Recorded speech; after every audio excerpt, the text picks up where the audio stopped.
I want to try and take things one step at a time. Why? Because understanding that nothingness cannot bring something about brings us to the root of the question. Therefore, there must have been something that brought this creation into existence. And that something has to be not part of the question that bedevils what brought the universe into existence. Because otherwise, the same question that bedeviled what brought the universe into existence will be applied to the source that is not eternal, meaning it's contingent, and so therefore it relies on something outside of itself to bring it into existence. Do you read much Chinese philosophy then? No. Sure? I know that. I've heard. Yeah, Lao Tzu is a good one. Yeah. He says, he who claims to know the way does not know the way. Like, there's a whole chapter on this. Like, is that more spiritual or? It's both. It's like, if someone claims to be in touch with the truth, the inner workings of reality, that person is not in touch with truth and reality. Yeah. That's not what it's about. Yeah. Just being. Yeah. Just being is the goal. That's it. Yeah. For them, at least. Sure. So it's interesting you said that, because even that, by the way, just to throw this in cheekily, even that claim is actually predicated on the law of non-contradiction. The law of non-contradiction sounds like it's a bit of a trap, I've got to say. A bit of a rhetorical trap. You can't argue against it without... No, you can't, because that's what we understand as intuitive truths. In other words, what I'm saying here is, it's impossible to make impossible paradigm shift. We're confined, like you recognize, by the world that we live in, and the abstract way that we understand it through language, through mathematics, and the other means through which we've come to know that, for instance, our world exists through the law of causality. The idea that things don't just pop into existence by themselves.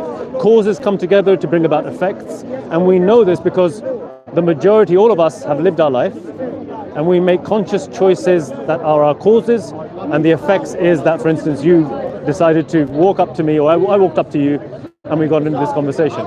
So the law of causality is a very strong and intuitive way of working out the world that we live in. Science we wouldn't be able to do science without this cause of law of causality.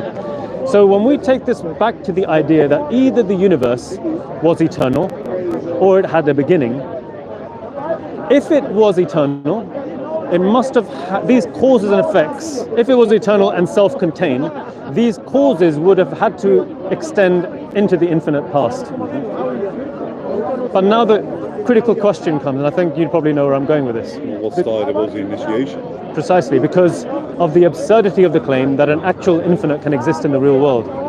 If we go by the law of causality, and that time is a real thing, the fact that, for instance, we live in the present now, we know about the past, we can never make access to the past because we're all confined to the present moment.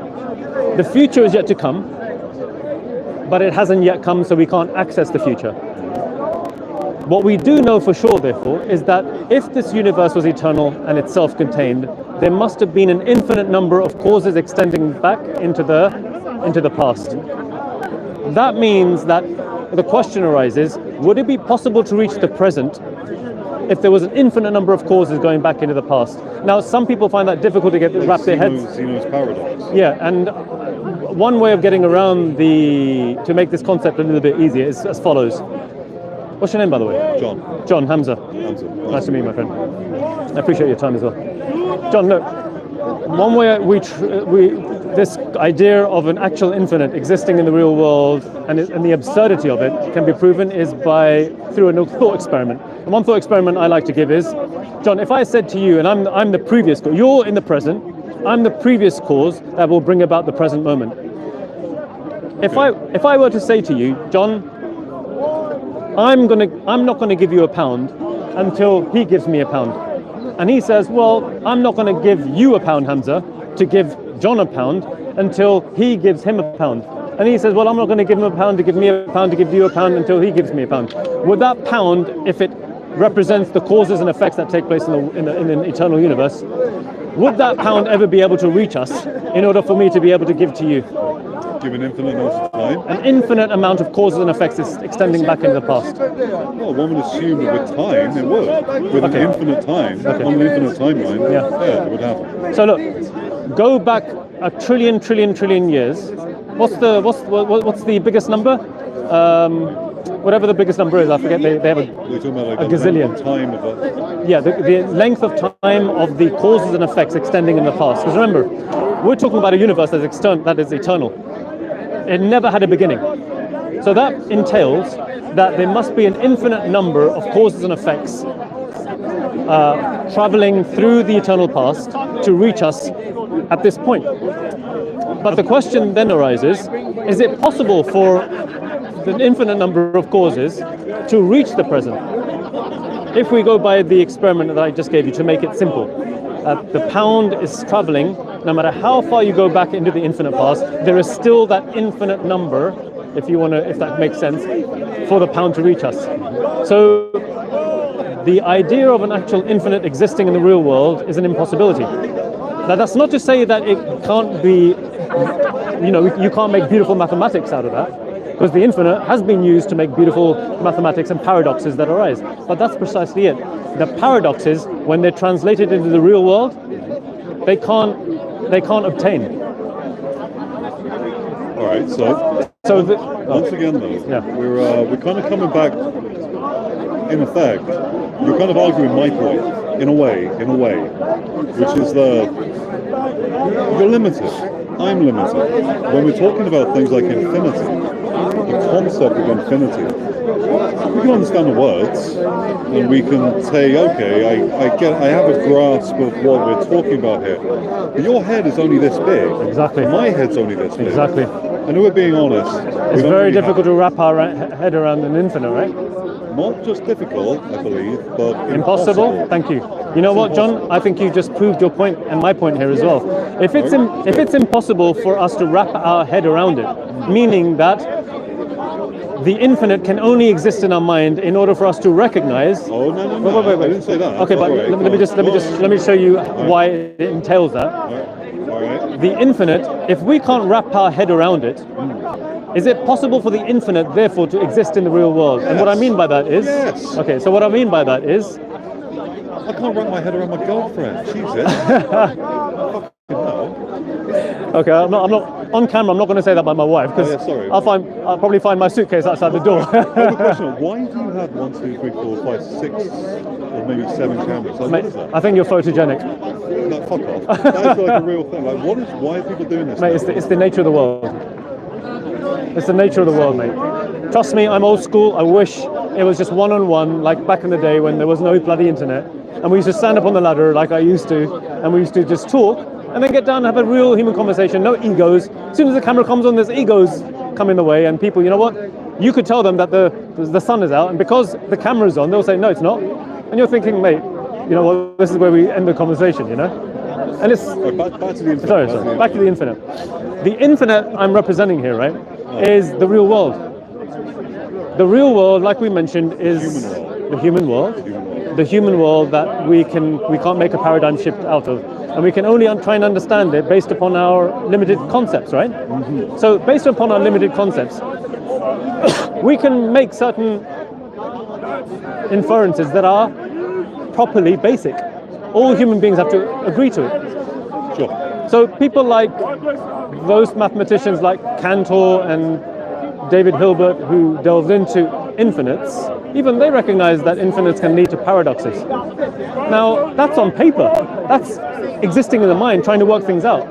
The world is progressive. And the fact that the world is progressive, if we apply the concept of the infinite to the real world, suddenly we have the same paradoxes, but in the real world. I'll give you a thought experiment. David Hilbert, some people came up with a thought experiment, taking Hilbert's name and calling it Hilbert's Hotel. Okay, yeah. You heard of that? Yeah, it's one with all the rooms. Yeah, that's it. Yeah. It represents again, excuse me, you know what, these things, if they get into your lungs or your throat, it really messes with it. No, the thing that went in your eye. Those little the fluff. Hilbert's Hotel has it that if you have an infinite number of people in a room in a hotel, one occupying a room each, and you take away every odd-numbered person from the odd-numbered room, every infinite person from every odd-numbered room, you would still have an infinite number of people occupying the rooms.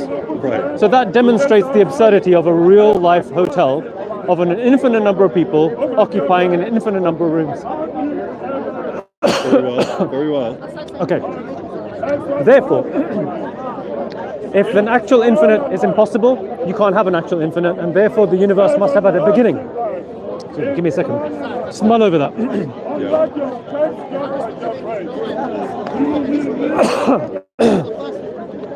I will live forever.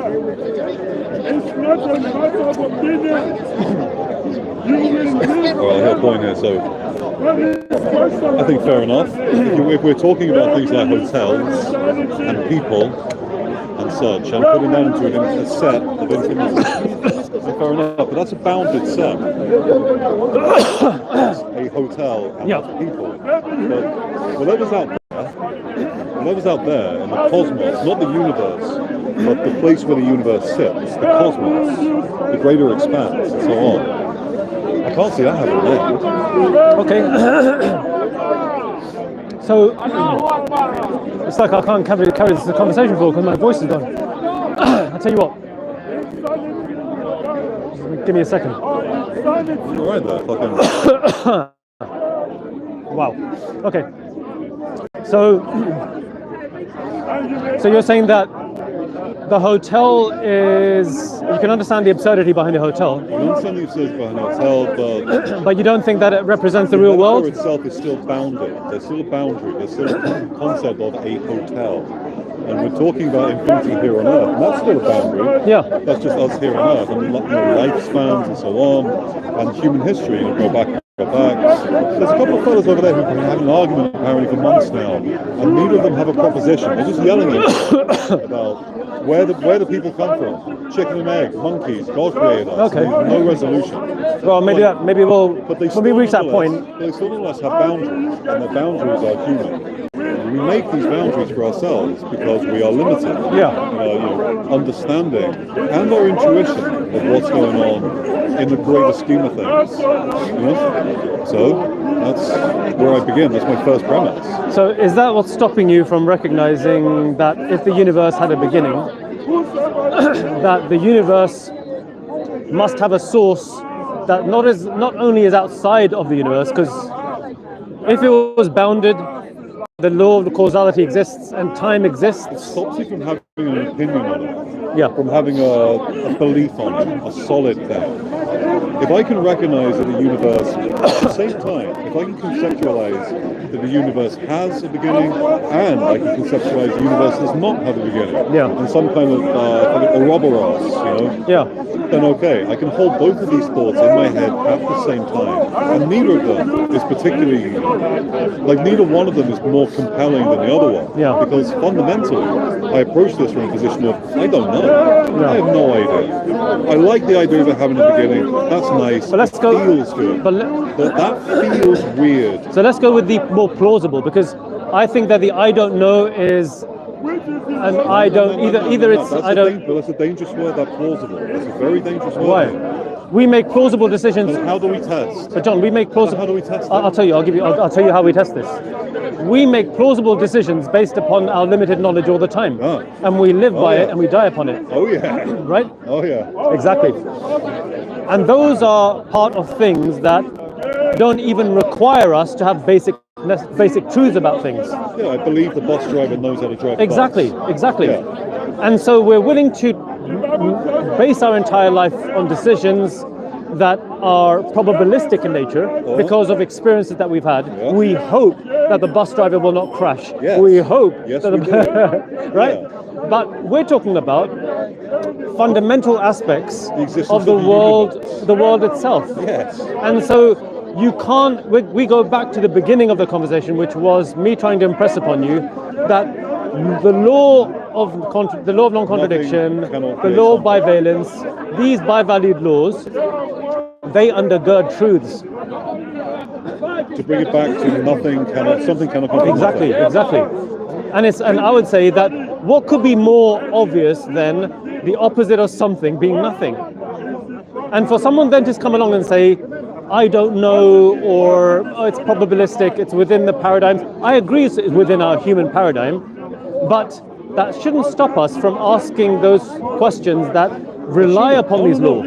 I do not disagree with that. Okay, Should not stop us from asking so questions. if we can ask the questions, what's stopping us from reaching the necessary conclusions? Necessary conclusion. What's that about? Because again, the fundamental laws undergird how we understand truth. So, for instance, something and its opposite existing at the same time and in the same respect, the necessary truth of that is that it's impossible. So you can't say, well, it's probabilistic, or oh, it's confined by a human understanding, so therefore I'm not sure. No, that's something we can be sure about, because to claim that we can't be sure about it is to make a sure conclusion of that. So no matter which way you try and slice it, those fundamental basic laws will always undergird how we determine truth or make truth claims. So that's why I'm trying to get you to understand, John, that when a person says that the universe is either eternal or has a beginning, it's based upon that fundamental law. That the universe, if it's eternal, you have to bring those paradoxes into account and account for them. If these paradoxes exist, the universe must have a beginning, and the universe's beginning cannot be brought about from nothing, because the absence of something is nothing. Nothing doesn't have any will, power, energy, intelligence, etc. to bring something about. So therefore, just the last point, therefore, But something can affect nothing, right? so therefore, that something that brought this universe into existence has to have been eternal itself, self-consistent and self-subsisting, because that's the only way out of the two choices. Either there's no universe, or there is a universe and it's eternal, or there is a universe that is not eternal, it had a beginning, and must have a source that is eternal that brought the universe into So existence. which one do you believe then, that the universe was brought from I think into that, existence, or that it's eternal? yeah, so the necessary conclusion, I think, is that since the universe cannot be eternal, neither can it have a beginning and not be brought into existence through nothingness. There must have been a being that was eternal itself. I mean, that's just kicking the can down the road. No, I'll tell you why. Because the being is not causally dependent upon anything. Our universe is causally dependent upon causes that came in the past. That's how we understand. Look, remember. Kicking the can down the road. No, I'll tell you why, John. Look, What brought this eternal being into being? I'll tell you why. I'll tell you how. Firstly, let's talk about go back to basics. The causes and effects, right? We acknowledge the fact that causes bring about the cause that brought us to the point where we are here, right? Those causes can't just be dismissed because there's a God. They still exist, and we still have to acknowledge them. That's what's brought us to the point where an infinite number of causes in the real world can't exist. So therefore, the cause must have had a beginning. And so to posit the idea that something outside of the universe suffers from the same problems as the universe, just like you mentioned, kicks the can down the road. Right. So the only other solution to that is that thing that brought the universe into existence that's outside of the universe has to have been eternal. Otherwise, it's a case of either I don't care and therefore I'm going to live my life, I'm going to walk off and not think about this, or I'm really going to think about this and be honest with those fundamental laws that we have, the law of non-contradiction, etc., and say, well, that's the only choice I have left.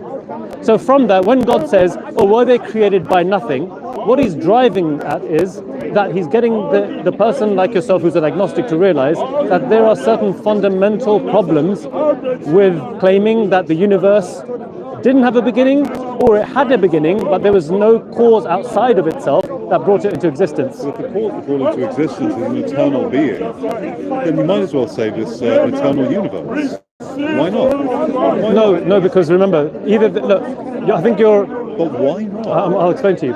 I think you're conflating between the universe having causes and that thing having causes, and I'm saying that they both don't. I'll be honest there. it strikes me that, you and the lads here, in a way, you and your theist, the theist lads, right? yeah, you're theist lads. Creating a lot of problems for yourselves, like a lot of soul searching, and a lot of what is this, and I can explain it, and someone else stands there and says, no, fuck him, don't listen to him, listen to me, I can explain this, and this is this, and this is that, and so on. And in the end, not much is explained, not much is actually known. Okay, fundamentally, it's believed, like, absolutely accept that. But no. It's a different thing. Yeah, believing, you know what, no one's saying here, by the way, if you've read the Quran, the second chapter of the Quran, right in the beginning, the first thing that God tells us to believe in is the unseen world, and he bases it on belief. So I'm not saying here that human beings, there's absolute truth in regards to the existence of God. Every human being has their own mental capacity.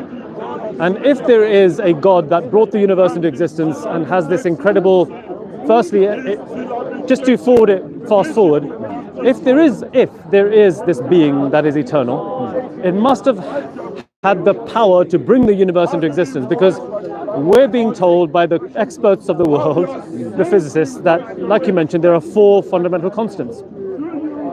And that these constants must have been fine-tuned to a certain extent. You got that little fluff in your hair. There, it's gone. There you go. That these fundamental constants, they say, that it must have been finely tuned for the universe to come into existence in the way that it did, right? So this points to this being having a certain amount of power.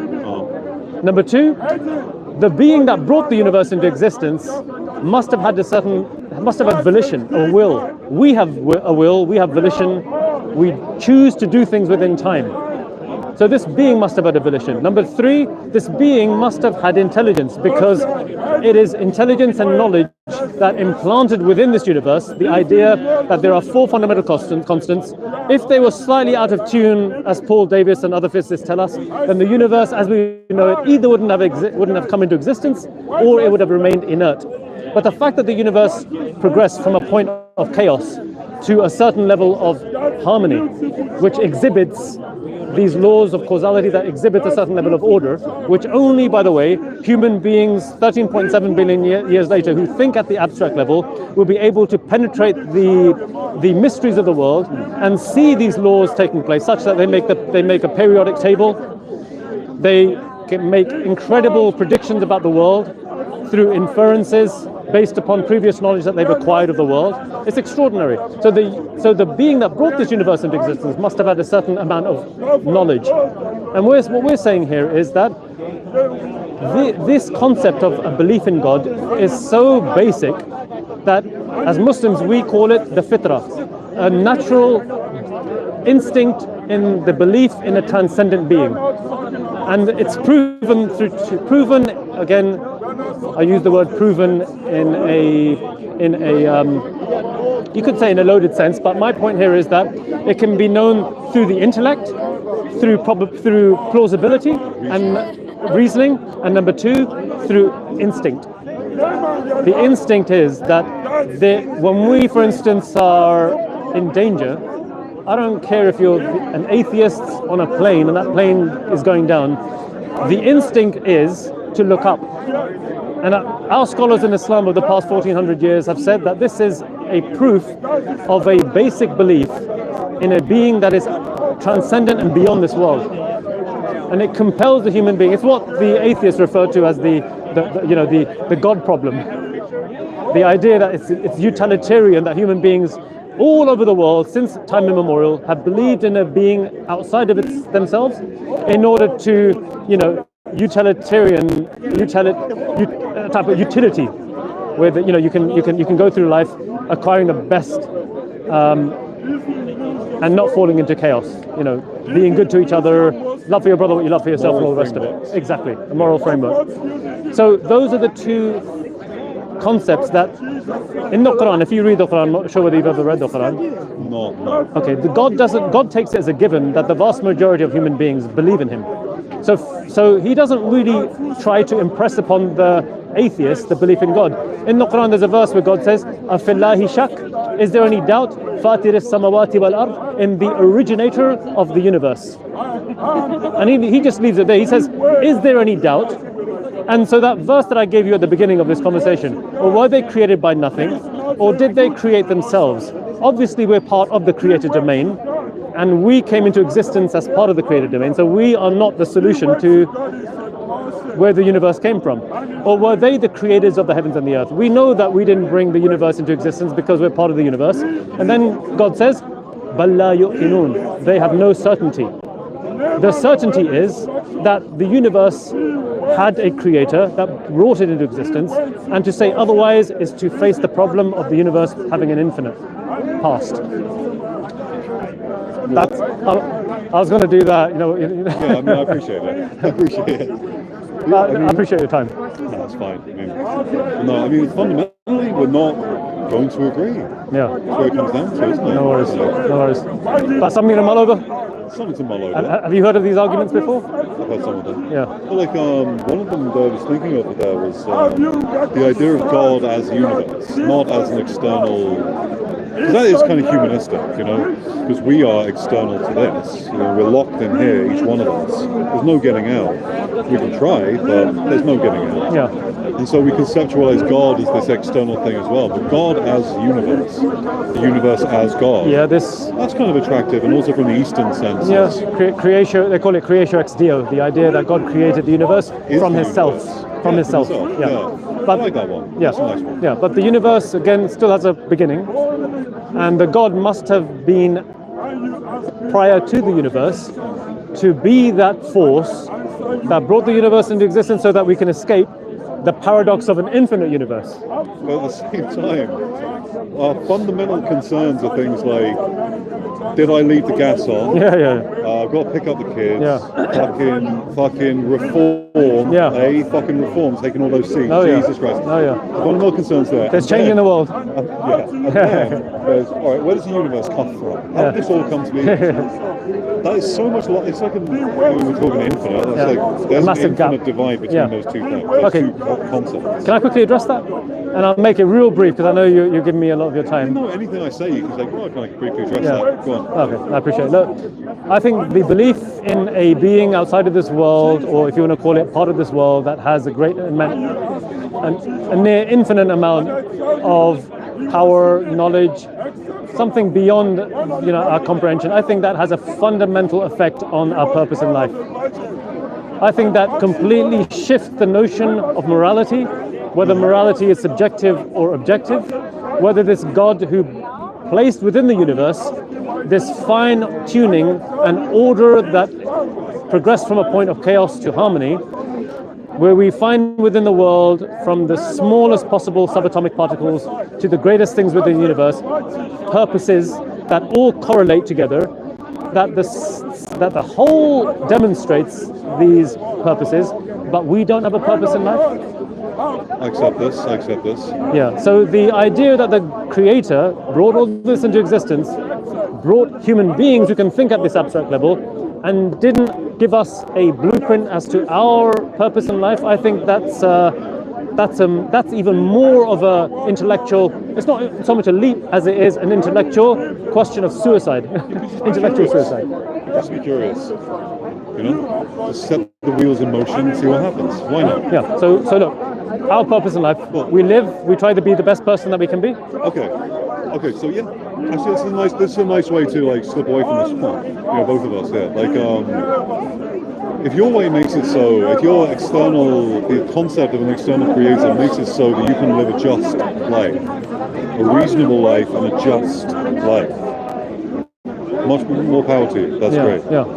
If the concept of the universe as just one thing, no external creators per se that we can conceive of in our individualistic mindset, for just a way, just a thing that's moving forward. Okay. Then that can also create a way to live a just and reasonable and peaceful life. Yeah. So you know what we're doing here? When Muslims come to the park, it's literally to try and persuade people to be the best version of themselves. So, for instance, morally speaking, have you told the lads over there, the debater Shia guys? It was almost a fight there. Really? Again, is that representative of trying to live your life in the best possible way? The answer is obviously no, right? Because only idiots would start throwing fists because their ideas are clashing. But look, John, what we're doing here is that once you recognize that there is a God, it has an impact on asking the question, well, what reason am I living my life? Is it recursive such that I live my life in order to be happy, in order to live my life in order to be happy and then I die? Well, ask yourself, how does that go back to the idea of God and him implanting within the world all of these ways in which we can look at the world and say, well, that has a purpose, that animals has a purpose, but I don't have an end purpose? Sometimes I do feel or think like maybe God, if he's there, would appreciate people finding out, their own purpose, their own will by themselves and living it themselves rather than following this law and this scripture and this creed and whatever. I have a feeling, he might be more prone to listening to the prayers of those people. Yeah, I mean, in the Quran, He says that call upon me, I will answer your call, and it's a general statement. It's not just applied to the Muslims, it's applied to any human being. Our Prophet Muhammad, he told us that even the people who are oppressed, even their supplications are heard by God.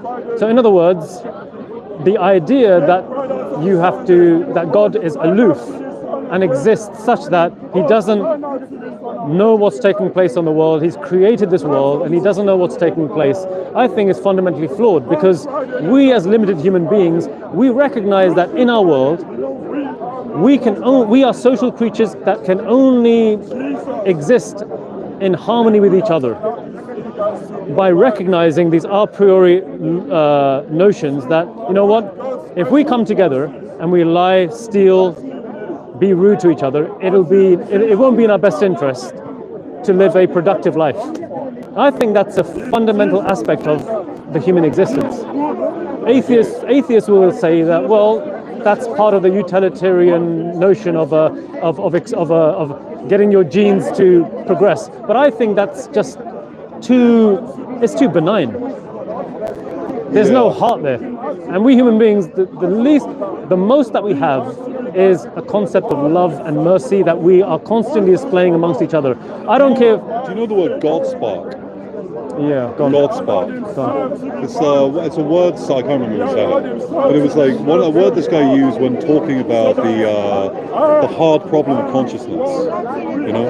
Like how does this meat create this? All of that. And he called it the God spark. But somewhere along the line, we still don't know where it is. Yes, exactly. We don't know that. Somewhere along the line, consciousness comes into existence. Exactly. And that's what he defined as the God spark. How did it arise? I'm okay with using the word God. To bring it all the way back to the original start of the conversation, which was a little bit semantic on what is the words and so on. If we're going to be doing this with all these words like infinity and so on and God and so on, I like that one. But let's talk about each one of us contains the seeds of God. We do. And so the purpose will be the purpose will be to make the best of this God spark that was given to you to begin with. And everyone, I think, fundamentally trying their best, right? knows the way. Yes. But we're all bowed down by a lot of fucking external nonsense. Yeah, so, there is a lot of external nonsense, and that's where we need to navigate through. Right? That's right. Well, that's what we need to navigate. And the navigation, I think, is going to be made easier, not by human beings trying to figure things out, because then it makes the notion of morality, because love, mercy, all of that it's transposed into laws that are either laws that we recognize between ourselves, but we don't need to write down. So intrinsic laws. Yeah. You underestimate No. I'm going to come to the point. So you have intrinsic laws, John. Fundamental laws between perhaps you and your partner. You're not going to steal or lie. These are unspoken rules. But then those rules need to be codified and transported out to the real world and implemented. And this is something that, whether you're living in the middle of a jungle as a primitive tribe, or whether you're living in the most advanced civilizations, it's something that all human beings have in them. And this is the term that I mentioned before. The fitra, that pure natural disposition, doesn't just hearken to a being that's transcendent beyond us, but that fitrah also recognizes these fundamental moral duties and principles. They're implanted within every human being. And good. We have different ways to describe it, but we are fundamentally of agreement. Good. So now, I was gonna come to the point where do you need to go? I mean, I want to walk around there. Right. You know, I No enjoy worries. this. No I'm only worries. here for a week or so. Is so, it? you know. No worries. Because what I was going to do is then talk about the consequences of that moral system. The fact that there are consequences if we break those laws, and we know that this is something that has existed, like I think you'll agree with me, with the very primitive human beings living in the caves, for instance, to the most advanced civilizations today. The idea that there are consequences to how we live life. Now, if that's true for us limited human beings, and we recognize that there is a purpose in life, an individual purpose, a purpose that encompasses a couple, a purpose that encompasses a family, a purpose that encompasses a community, a city, a world, the one that brought all of this into existence and created us in this way, surely that being is going to hold us to account regarding how we behave towards each other. Because if that being is intelligent, knowledgeable, surely that being is alive and must have a certain level of a concept of morality. Maybe he's like David Attenborough. Who's that? Maybe he's like David Attenborough. You know, just taking pictures of us, having a look at us, seeing what we do. Yeah. It's another possibility. You think he's going to hold us to account like we hold each other to account? I don't know. What's the more plausible explanation based upon how we That's why I how said we live our life? plausible being a dangerous word. I don't know. Therefore, I'm not going to make any assumptions about what's going on because I don't know. Can you make some reasonable assumptions? No, I cannot. All right, I'll tell you what. Cheers, mate. Nice All right, nice one. Nice to meet you as well. All right. All right, well, have a nice day here. Yeah. See you around the back. Minus the cameras. Nice one, John.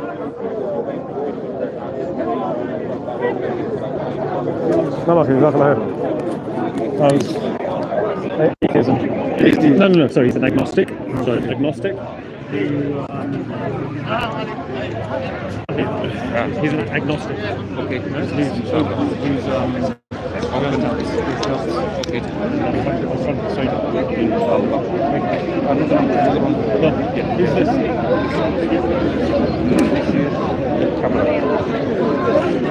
Where's the brother for this? That one. No. This one. Shall I put it here? Yes. Oh my God, this one. No, that one.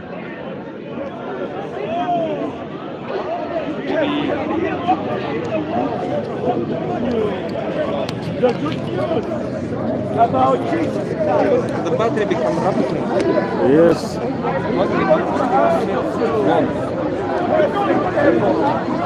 So ask of God. As you have said, the Bible tells us that God made so wrong. That God created the